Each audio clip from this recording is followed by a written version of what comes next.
السلام علیکم ورحمۃ اللہ وبرکاتہ۔ ناظرین کرام، تجوید القرآن کے ایک اور پروگرام کے ساتھ ہم آپ کی خدمت میں حاضر ہیں۔ انشاءاللہ تعالی ہم سورۃ البقرہ کی چند آیات کی تلاوت کریں گے اور ان آیات کو ہم تجوید القرآن کے ساتھ سمجھانے کی کوشش کریں گے۔ اسی طرح پروگرام کے آخری حصے میں حسب معمول ہم ناظرہ قرآن کریم اور تجوید القرآن دونوں کو بہتر کرنے کے لیے کن ضروری باتوں کا خیال رکھنا ہے، مثالوں کے ساتھ ہم سمجھانے کی کوشش کریں گے۔ آئیے سب سے پہلے تلاوت قرآن کریم کرتے ہیں۔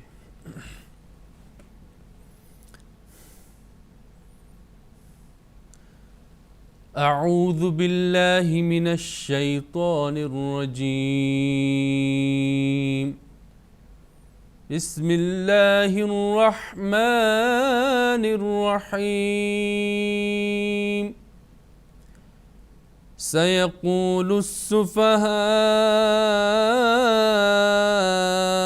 من الناس ما ولاهم عن قبلتهم التي كانوا عليها قل لله المشرق والمغرب يهدي من يشاء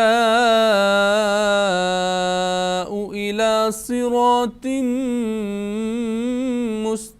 مستقيم وكذلك جعلناكم أمة وسطا لتكونوا شهداء على الناس ويكون الرسول عليكم شهيدا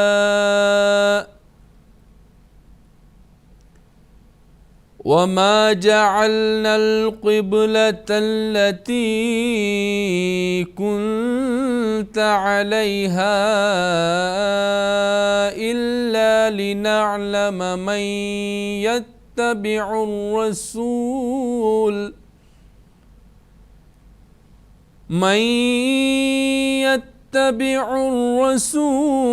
ممن ينقلب على عقبيه وإن كانت لكبيرة إلا على الذين هدى الله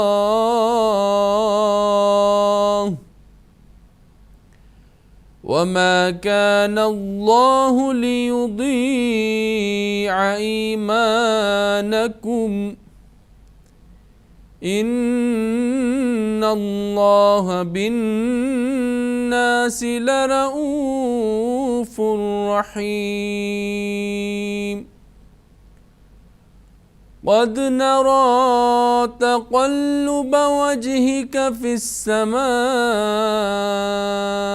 فلنولينك قبلة ترضاها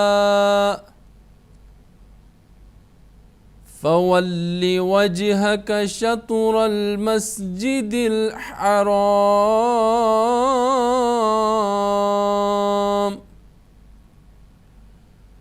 وحيث ما كنتم فولوا وجوهكم شطره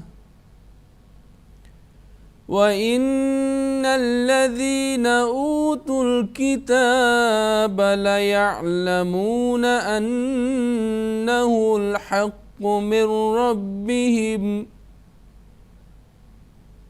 وما الله بغافل عما يعملون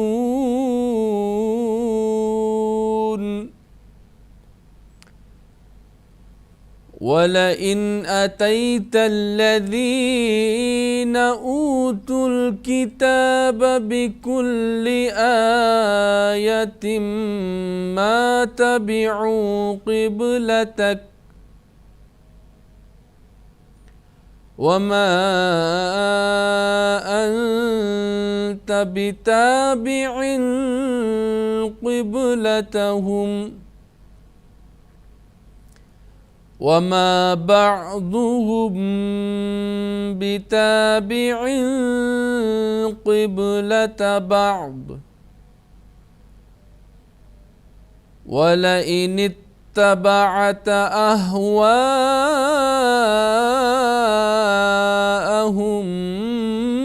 من بعد ما جاءك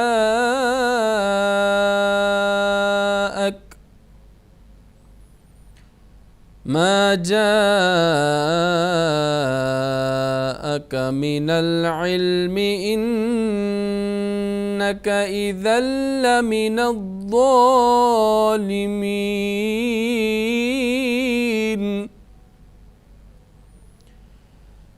الذين آتيناهم الكتاب يعرفونه كما يعرفون أبناءهم وإن فريقا منهم ليكتمون الحق وهم يعلمون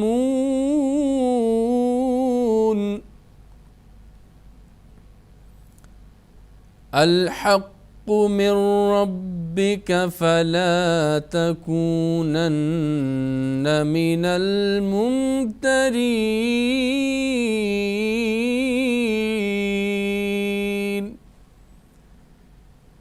ناظرین کرام، ہم نے سورۃ البقرہ کے ایک رکوع کی تلاوت کی ہے۔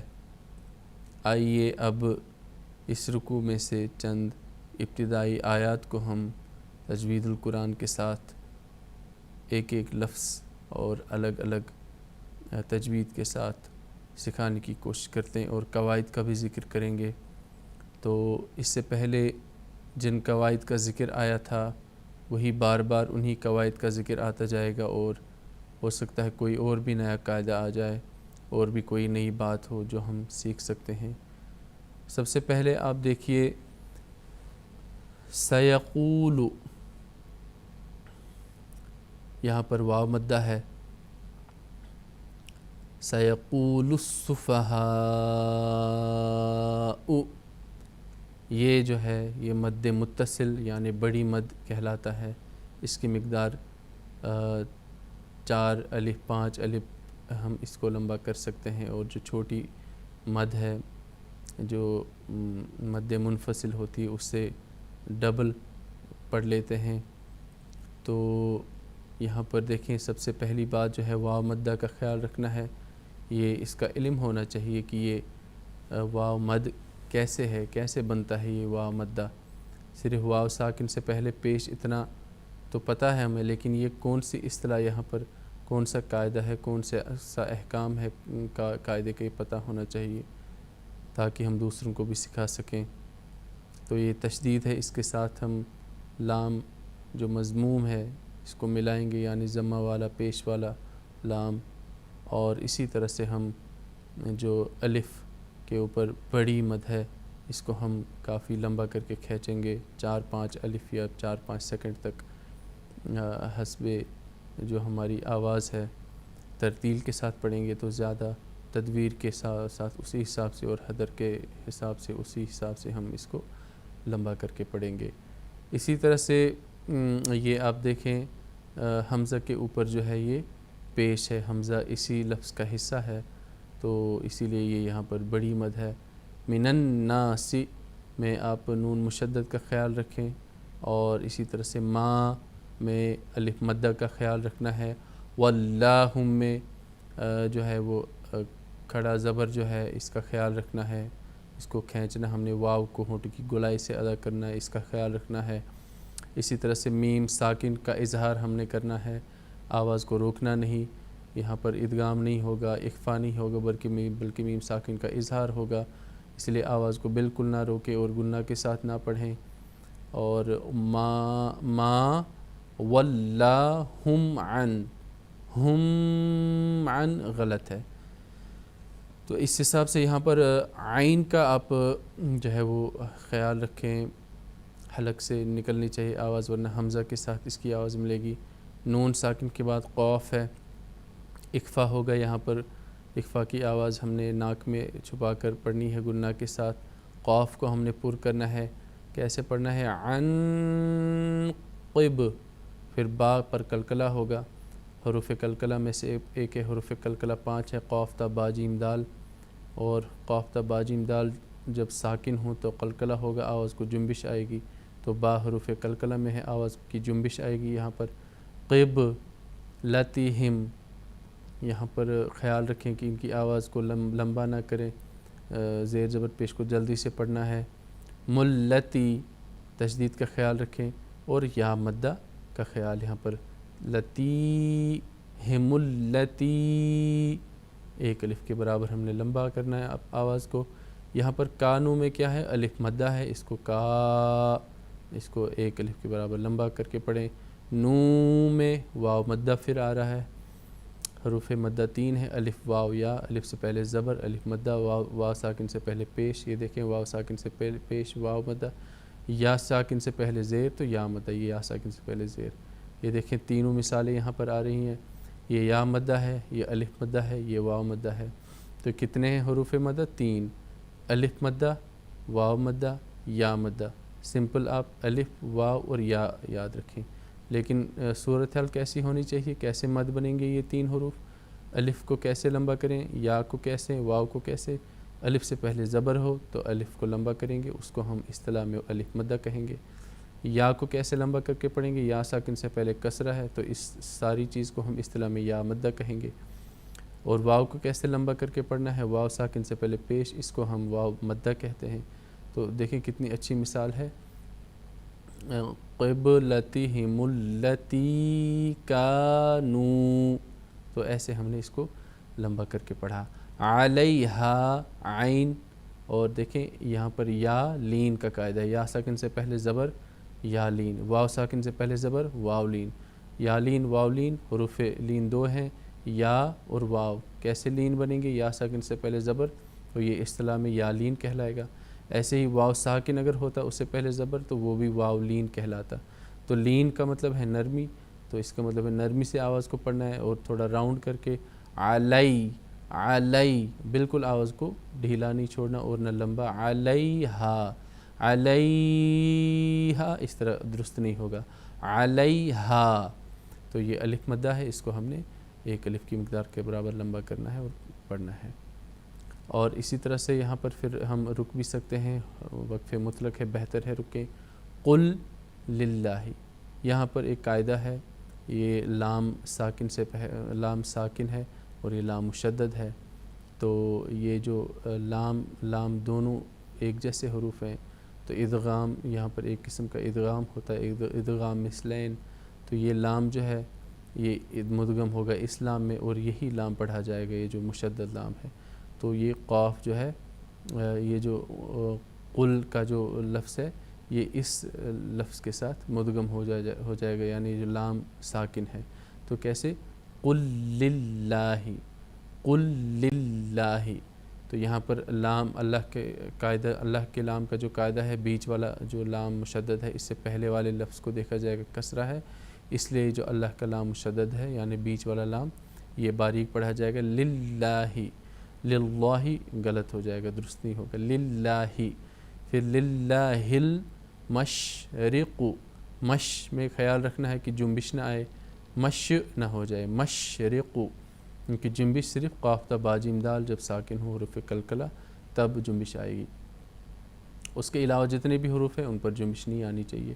مشرق، مشرق، را جو ہے یہ باریک ہوگا کیونکہ کسرہ ہے، قاف پر ہوگا، حروف مستعلیہ میں ہے، یعنی ان حروف میں جو پر ہوتے ہیں، جو پر پڑھے جاتے ہیں، قاف، مشرق، واو، ول، ہونٹوں کی گولائی سے واو ادا ہوگا، والمغرب، غین کیسے ادا ہوگا؟ یہ حلق میں آواز جانی چاہیے اور جنبش نہیں آنی چاہیے، مغ نہیں ہونا چاہیے، مغرب، مغرب، جب ہم وقف کریں گے تو با پر کلکلہ ہوگا، کیونکہ ساکن بن جائے گا اور ساکن ہی شرط ہے قاف تا با جیم دال حروف قلقلہ پر. مغرب والمغرب اور غائن پر بھی ہوگا. مغرب اور را جو ہے باریک ہوگا اور با پر قلقلہ ہوگا. کتنی 3 چیزوں کا خیال رکھنا ہے ہم نے اس لفظ میں. غین پر ہو اور جنبش نہ ہو، چلو وہ تو ایک ہی چیز ہو جائے گا. را جو ہے یہ باریک اور با پر ہم اگر ٹھہریں گے وقف کریں گے، وقف مطلق ہے، بہتر ہے ہم رکیں یہاں پر، تو قلقلہ کا جو احکام ہے یعنی قاعدہ ہے وہ یہاں پر لاگو ہوگا. والمغرب، ٹھیک ہے. یہدی، یہدی میں جو ہے یا مدہ ہے، ہا کو جو ہے یہ 2 چشمہ ہا ہے، اس کو جو بڑی ہا ہے اس سے الگ کر کے پڑھیں، تھوڑا بھاری سا حلق کے نچلے حصے سے ادا ہوتا ہے. یہدی یا مدہ لمبا کر کے پڑھیں. دی من یشاء، تو یہاں پر کیا ہے، نون ساکن کے بعد یا آیا ہے، تو قاعدہ ہے نون ساکن تنوین کے بعد یرملون حروف آئیں تو ادغام ہوگا، تو یہاں پر ادغام ہوگا لیکن ادغام غنہ کے ساتھ ہوگا. من یشاء، تو یہاں پر جو ادغام ہوگا وہ اس کی آواز جو ہے وہ ناک میں ہم نے آواز کو رکھنا ہے 1-2 سیکنڈ تک، 1-2 الف کے برابر. اور اسی طرح سے یہاں پر جو بڑی مد ہے یعنی مد متصل ہے تو یہاں پر اس کی مقدار کو ہم نے مد منفصل جو چھوٹی مد ہوتی اس سے کافی لمبا کر کے پڑھنا ہے. اس طرح من یشاء الی، تو یہاں پر یہ حمزہ اس کا لفظ کا حصہ ہے اپنا. تو الا جو ہے یہاں پر کھڑا زبر ہے، الف مدہ کا قائم مقام ہے، آواز لمبی ہوگی. صرا صاد پر ہے اور جو را ہے یہ بھی پر ہے. طا یہ بھی پر ہے. صاد اور طا حروف مستعلیہ میں ہے، را حروف مستعلیہ میں نہیں ہے، یعنی ہمیشہ پر نہیں ہوتا. صاد اور طا ہمیشہ پر ہوتے ہیں. صراطم، پھر تنوین اور نون ساکن، تنوین اور نون ساکن کے بعد یرملون میں سے کوئی لفظ آئے تو ادغام ہوگا. تو میم جب آئے تو ادغام بے غنہ کے ساتھ ادغام ہوگا، مطلب نون اور تنوین کی آواز باقی رہے گی. صراط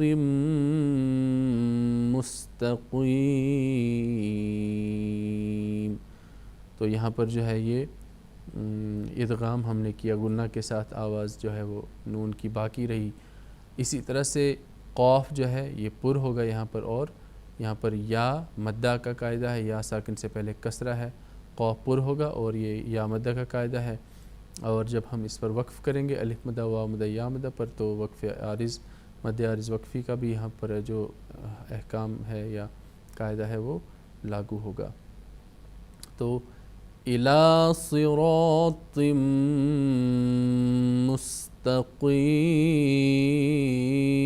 مستقیم. تو ناظرین کرام، ہم نے سورۃ البقرہ کی چند مزید آیات کو تجوید القرآن کے ساتھ سمجھانے کی کوشش کی ہے. آئیے اب چلتے ہیں پروگرام کے آخری حصے کی طرف، جس میں ہم مثالوں کے ساتھ قرآن کریم ناظرہ اور اسی طرح سے تجوید کے جو ہم قاعدے سکھا رہے ہیں ابھی، چند قاعدے ہم آگے انشاءاللہ تعالی سکھائیں گے. تو آج کا جو سبق ہے وہ ہے حروف مدہ کی قائم مقام حرکات.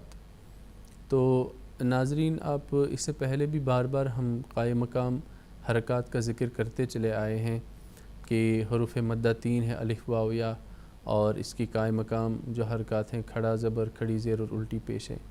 اب آئیے ان کی جو اصل اصطلاح ہے وہ آج سیکھتے ہیں کہ کھڑا زبر کو کیا کہتے ہیں، کھڑی زیر کی جو اصطلاح ہے یا ٹرم ہے اس کو کیا کہتے ہیں، یا الٹی پیش کی جو ٹرم ہے یا اصطلاح ہے اس کو کیا کہیں گے ہم. تو دیکھیں فتحہ اشباعیہ، تو یہ دیکھیں کھڑا زبر، اس کی جو اصل اصطلاح ہے یا جو ٹرم ہے تجوید القرآن میں وہ ہے فتحہ اشباعیہ.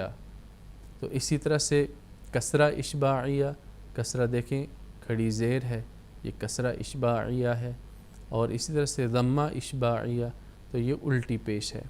حروف مدہ کی قائم مقام حرکات ہیں، حروف مدہ کتنے ہیں؟ 3 الف واو یا، ان کے قائم مقام حرکات ہیں۔ یہ جو فتح اشباعیہ ہے یہ الف مدہ کی قائم مقام ہے، کسرہ اشباعیہ یا مدہ کی قائم مقام ہے، اور ضمہ اشباعیہ الٹی پیش جو ہے یہ واو مدہ کی قائم مقام حرکت ہے۔ اور اس طرح سے حروف مدہ کی طرح ان کو بھی لمبا کر کے پڑھا جاتا ہے، جیسے انہوں نے سکھایا ہے۔ یہاں پر یہ الف کے اوپر جب فتح اشباعیہ یعنی کھڑا زبر ہے، یہ کس طرح برابر ہے؟ اس کو اگر کھولا جائے تو یہ الف کے اوپر فتح ہے اور اس کے بعد الف، تو اس کو کیا ہم پڑھیں گے؟ اس کو بھی آ پڑھیں گے اور اس کو بھی آ پڑھیں گے۔ جب اس کو ہم کھول کے لکھتے ہیں تو دیکھیں یہ الف ہے، الف ہمیشہ خالی ہوتا ہے اور وہ الف ہی پڑھا جاتا ہے، لیکن جب الف کے اوپر کوئی حرکت آئے تو وہ حمزہ بن جاتا ہے۔ تو اب دیکھیں یہ الف سے پہلے فتح آ گیا، الف سے پہلے فتح، تو الف سے پہلے فتح میں نے سمجھایا تھا کہ وہ الف مدہ بن جاتا ہے۔ اسی طرح سے الف کے یہ جو نیچے ہے یہ کسرہ اشباعیہ ہے یعنی کھڑی زیر ہے، تو یہ یا مدہ کی قائم مقام حرکت ہے، اس کو ہم پڑھتے ہیں ای، اور اس کو جب ہم کھول کے اگر لکھیں گے تو یہ اس طرح سے بھی بن جاتا ہے ای، اس کا مطلب ہے آواز جو ہے ایک ہی ہے ان کی۔ ایسے ہی الف کے اوپر جو ہے جو وہ ضمہ اشباعیہ ہے، اس کو ہم اس طرح سے بھی لکھ سکتے ہیں او، تو آپ دیکھیں واو ساکن سے پہلے جو ضمہ ہے یہ واو مدہ بن جاتا ہے، اور اس طرح سے یہ ان کی اصطلاح ہے۔ تو اس طرح سے کل ملا کر آپ بتا سکتے ہیں حروف مدہ جو ہیں 3 ہیں اور ان کی قائم مقام اور 3 ہیں حرکات، تو 6 اس طرح سے بن جاتے ہیں۔ تو 6 جگہوں پر ہم نے حروف مدہ کا خیال رکھنا ہے اور آواز کو ہم نے کھینچنا ہے، اور نہ جلدی وہاں پر کرنی اور نہ نرمی کے ساتھ پڑھنا ہے، بلکہ آواز کو ہم نے لمبا کر کے پڑھنا ہے۔ اس کی مثالیں ہیں اور مشق ہے، آئیے اب ہم اس کی مشق کرتے ہیں، تو آپ بھی ہمارے ساتھ اس کی مشق کریں۔ آدم، آمن، مالکی، معارب، کتاب، سماوات، آیاتنا، آذانہم، للکافرین، سبحانک،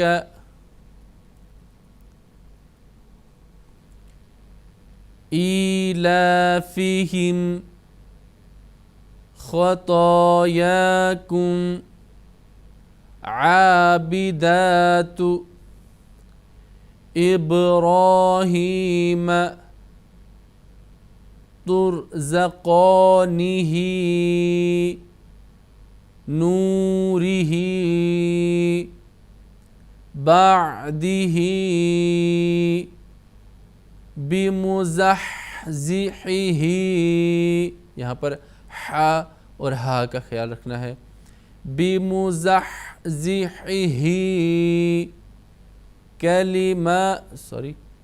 کلمتہ، سبحانہ، موعودۃ، ووریہ، قرآنہ، یستوون، بیانہ۔ تو ناظرین کرام، اس طرح سے ہم نے حروف مدہ کو سیکھا ہے مثالوں کے ساتھ۔ امید ہے کہ آپ نے بھی ہمارے ساتھ مشق کی ہوگی۔ تو اس طرح سے آج کے پروگرام کا وقت اب ختم ہو گیا ہے۔ انشاءاللہ تعالیٰ کل آپ کے ساتھ پھر ایک اور پروگرام لے کر آپ کی خدمت میں حاضر ہوں گے۔ تب تک کے لیے دیجیے اجازت۔ السلام علیکم ورحمۃ اللہ وبرکاتہ۔